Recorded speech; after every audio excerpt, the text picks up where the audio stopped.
Bonjour.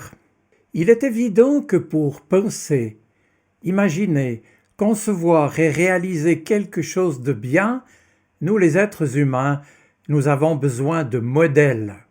Le sachant, et pour qu'Israël ne puise pas ses modèles en Égypte, pays dont Dieu venait de le libérer de son esclavage, le Seigneur lui a communiqué un modèle nouveau et original. Et l'incident du veau d'or que vous pouvez relire dans le livre de l'Exode, qui se déroule donc en parallèle avec la communication des plans du tabernacle que Dieu fait à Moïse, puisque c'est de cela dont j'aimerais vous parler aujourd'hui, cet épisode nous démontre bien l'utilité, voire la nécessité d'un bon modèle, d'un modèle que Dieu nous offre. Car vous vous en souvenez, pendant que Moïse est sur la montagne, pendant que le Seigneur lui parle de la demeure qu'il désire, le peuple resté dans la plaine et suivant ses instincts, lui se fabrique une idole selon ses propres idées, selon le modèle des autres nations du Moyen-Orient. Il entend lui rendre un culte à ce veau fabriqué en or. C'est l'horreur. Oui, relisez cela dans le livre de l'Exode. Mais je vous le fais remarquer, notre monde moderne n'est pas franchement différent de celui que les enfants d'Israël ont connu du temps de Moïse. On nous propose aujourd'hui des modèles et on cherche même à nous les imposer. Oh, pas par la force, mais insidieusement, par la propagande, par l'idéologie, par l'air du temps, par imprégnation ou par mépris ou hostilité à l'égard de ceux qui leur résistent et qui ne les adoptent pas. Cela dit, pour construire à la manière de Dieu, il est indispensable de revenir au modèle que le Seigneur lui-même nous donne dans sa parole. Modèle du corps du Christ, modèle de l'édifice de Dieu, de son épouse, mais aussi, tel est mon propos aujourd'hui, j'y reviens, au tabernacle, le premier modèle de la maison spirituelle. Ne pouvant tout dire ici, je me limiterai donc à quelques réflexions, mais j'espère que cela vous donnera envie de continuer à creuser pour vous-même dans cette mine en vérité symbolique du tabernacle. Bien, me direz-vous. D'accord pour bâtir ensemble. Mais que devons-nous bâtir? Eh bien, c'est une maison, car le mot hébreu, que nous traduisons traditionnellement par tabernacle, désigne tout simplement une demeure. Ce n'était évidemment pas une maison en dur, puisqu'à l'époque tout Israël vivait sous des tentes. Mais c'était bien une habitation, le signe que le Seigneur désirait demeurer avec et au milieu de son peuple. C'est ce qui nous est dit de la motivation du Seigneur lui-même en Exode 25, verset 8, qui dit ainsi, je le cite, « Le peuple me fabriquera un sanctuaire pour que j'habite au milieu de lui. » Mes amis, il est sans doute nécessaire de nous rappeler de temps en temps que nous sommes appelés à édifier une maison et pas un monument. L'Église, comme le tabernacle, n'a de sens et de valeur que si elle est habitée. Et en cela, le plus important, c'est donc bien la présence de Dieu et le règne de Dieu qui est clairement indiqué dans la description que le Seigneur fait de la demeure qu'il désire. Oui, relisez le chapitre 25 de l'Exode. Ici, la grande majorité des commentateurs, à ma surprise, ont écrit sur le tabernacle en partant de l'extérieur, c'est-à-dire en évoquant son parvis, sa porte, l'autel de bronze, etc., etc. À ma surprise, ai-je dit, car le Seigneur lui-même a en fait adopté la démarche tout à fait inverse.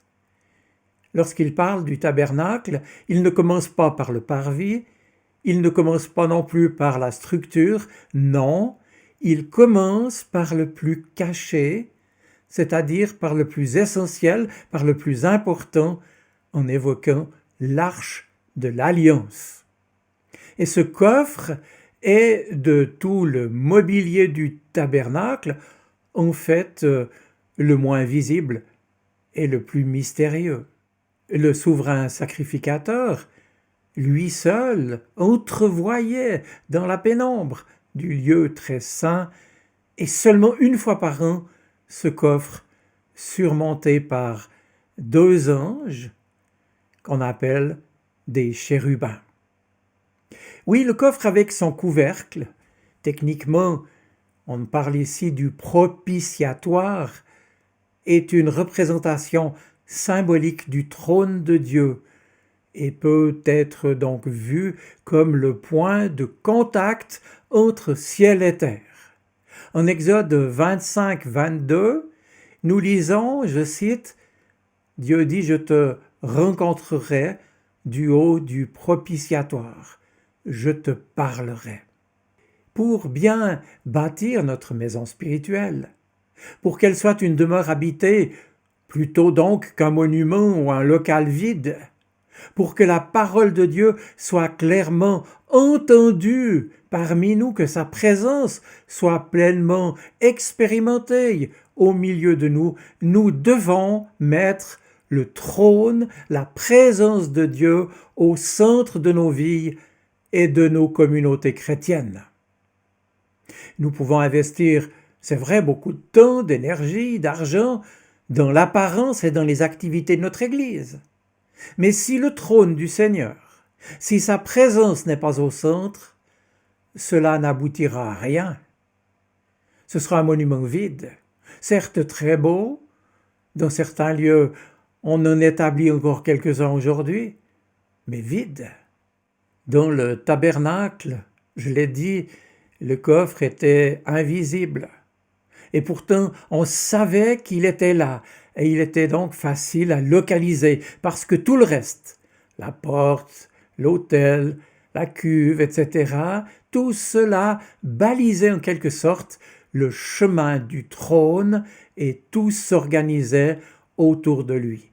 Tout s'organisait autour de la présence du Seigneur, qui était donc au milieu de son peuple.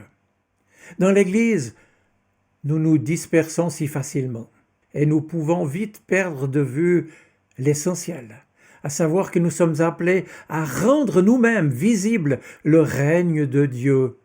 Oubliez que Dieu veut habiter en nous et au milieu de nous par son esprit, car pour que le Seigneur règne dans l'Église, il doit d'abord régner au plus profond de chacun de nos cœurs, de chacune de nos vies. C'est à cette condition que notre vie communautaire trouvera sa cohérence et deviendra un témoignage. Dès lors, cette question légitime, permettez-moi de la poser, à laquelle nous sommes invités chacun à répondre pour soi, est celle-ci. Le règne de Dieu, le règne du Seigneur, est-il solidement établi dans ma vie? Sa présence, sa personne, est-elle pour moi le point fixe autour duquel tout s'organise? Dans le tabernacle, ce trône visible du seul souverain sacrificateur, il nous renvoie au trône de la grâce, accessible en permanence depuis la mort et la résurrection de Jésus-Christ, Fils de Dieu. Approchons-nous de lui, nous y sommes invités. Approchons-nous de Dieu, non pas pour être accusés par lui, ou pire, condamnés, mais pour être pardonnés, transformés, enrichis chaque jour davantage à son image. Là où lui ne règne pas, là dans nos vies et dans nos communautés, oui, là où lui, Dieu, notre Dieu, ne règne pas, il ne peut pas bénir. Et là se trouve sans doute l'explication de beaucoup de nos frustrations et de nos prières non exaucées. Parce que c'est vrai, nous sommes forts pour demander au Seigneur de nous bénir dans les domaines ou précisément nous le laissons pas régner, en conséquence de quoi il nous faut rétablir le trône à sa juste place. C'est là que le Seigneur nous rencontrera et nous parlera. Bâtir une maison ensemble pour accueillir et révéler, manifester le règne de Dieu, voilà donc notre vocation. Mais il faut que cette maison, bien entendu, soit une maison spirituelle.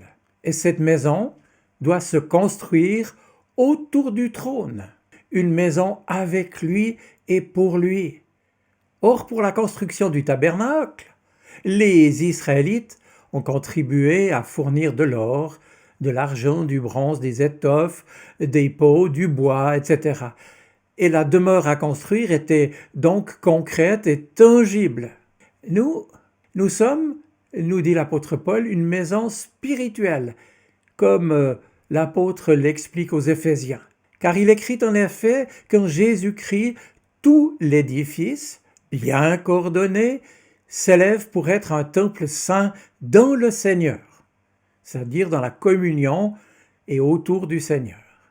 Et ajoute-t-il la destination de ses lecteurs chrétiens, c'est en lui que vous aussi, vous êtes édifiés ensemble pour être une habitation de Dieu en esprit. Éphésiens chapitre 2, les versets 21 et 22. Maintenant, j'attire votre attention. Ne confondons pas ces deux adjectifs spirituels et invisibles. Et bien sûr, ici encore, le tabernacle nous aide à penser à l'Église, car à y regarder de près, ce tabernacle, ce sanctuaire, était au fait une drôle de construction. À l'intérieur, on trouvait une structure originale, beaucoup d'or, de magnifiques broderies, mais à l'extérieur, on voyait simplement une grande tente en poil de chèvre dont la conception ressemblait à celle de toutes les tentes d'Israël en vérité. L'aspect extérieur était à la fois banal et fonctionnel. Le toit en poil de chèvre protégeait bien sûr le tabernacle, proprement dit, des intempéries et des regards. Mais la gloire du Seigneur, elle rayonnait à l'intérieur, et seuls ceux qui étaient appelés à entrer pouvaient la contempler.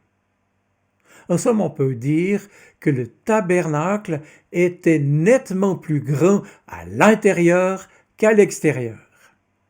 Mes amis, nous ferions bien de regarder l'Église et chacune de nos communautés chrétiennes de cette façon. De l'extérieur, une église locale, quelle qu'elle soit, est en quelque sorte semblable à une tente, c'est-à-dire à ce que tout le monde peut voir dans son apparence. Or, le plus souvent, cette apparence, cet habillage est modeste et fragile. Mais nous, chrétiens, justement, nous savons que l'Église est plus grande à l'intérieur qu'à l'extérieur et que si la tente couvrait le tabernacle, il est aussi vrai de dire qu'elle ne pouvait pas le contenir. Et puis j'ajoute qu'il y a encore un autre aspect extérieur à considérer. Parlant de nos églises, je veux évoquer maintenant la salle ou le local dans lequel nous, chrétiens, nous nous rassemblons. Si nous étions contraints à nous réunir dans un lieu sinistre quelconque, eh bien la maison de Dieu serait quand même bien là, ne croyez-vous pas? Souvenez-vous de la vigueur de la première Église, celle du temps des apôtres et après elle des premiers siècles. Église qui se réunissait comme elle pouvait, dans les maisons, dans les catacombes, dans une clairière, etc. Tout cela, il faut nous en souvenir. Un local plus grand, plus beau, plus confortable ne garantit jamais la croissance de l'Église. Alors veillons à ne pas nous laisser fasciner par les apparences ou par la grandeur.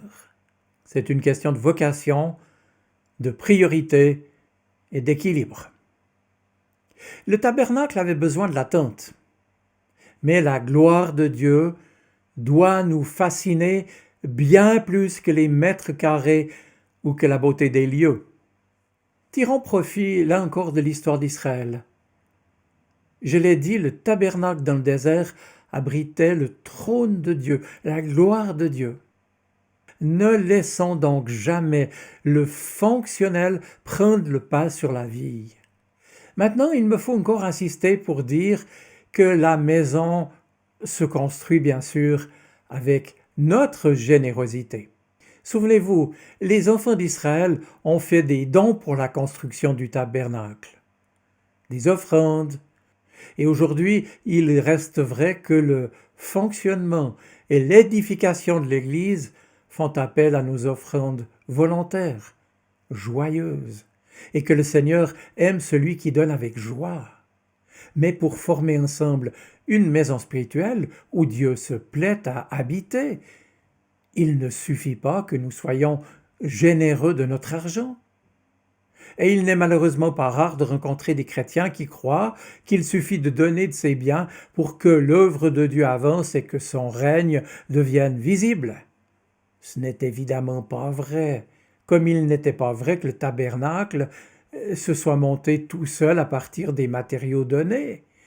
Il a bien sûr fallu que chacun exerce le don qu'il avait reçu. Et là encore, je vous renvoie au livre de l'Exode, mais au chapitre 31. Moralité, il ne suffit jamais de donner, il faut surtout se donner.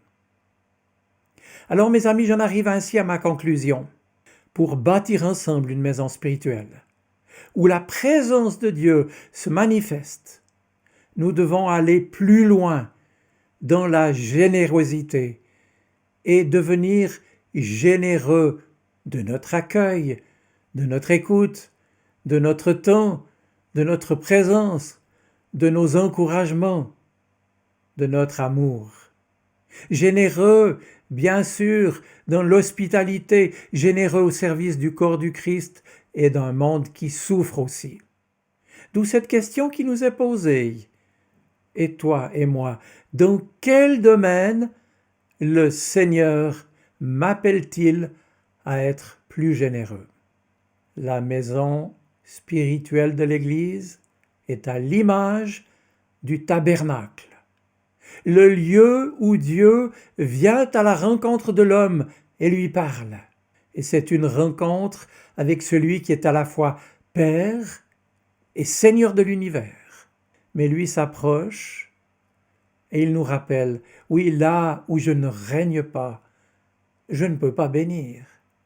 Il nous encourage à former ensemble une maison spirituelle, une communauté vivante qui exprimera, qui incarnera, en d'autres mots, qui manifestera son règne, sa gloire, sa lumière, son amour, à travers notre générosité et notre amour. Je vous souhaite une bonne semaine. Soyez bénis. Amen.